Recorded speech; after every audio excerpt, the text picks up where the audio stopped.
I'm from the federal government, and I'm here to help you all today. And it's an honor for me to be here. You're probably wondering what in the world your leadership team was smoking when they asked somebody from my line of work to come here and speak.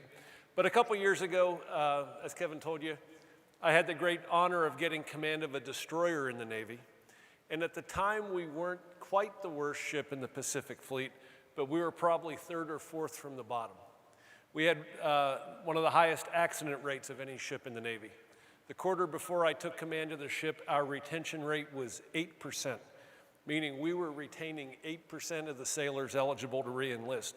And when you think of the military, you may think, oh, you can order your people around, and you know what, I can, but I can't order them to stay.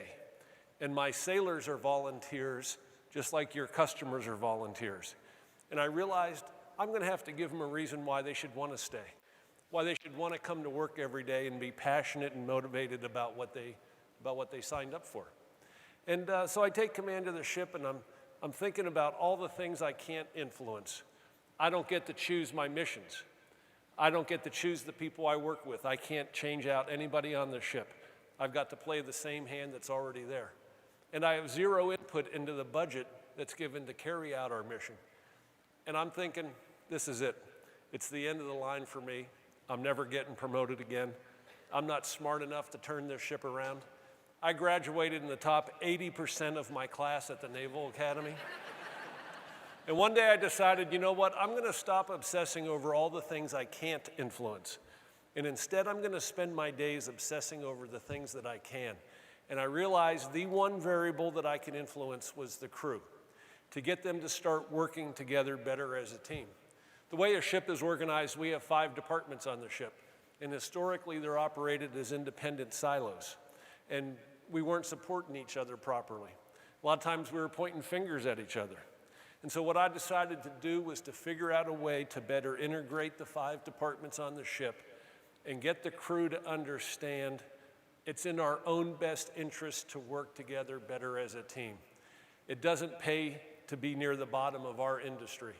And what I want us to do is to put ourselves in a position to control our own destiny so that if we ever get called into combat, you know, we're gonna be safe. And so what happened by focusing only on my crew, communicating to them where we're headed and why it's in their own best interest, giving them the training necessary to be successful. But at the end of the day, I also listened to them. I interviewed every sailor on the ship, all 310 of them. And I tried to treat them with respect and dignity and get them to understand, you know, we're all in this together. And what happened was, in 15 months, the same crew that was performing near the bottom was awarded the Spokane Trophy. It was an award started in 1908 by President Theodore Roosevelt, given annually to the best ship in the Pacific Fleet.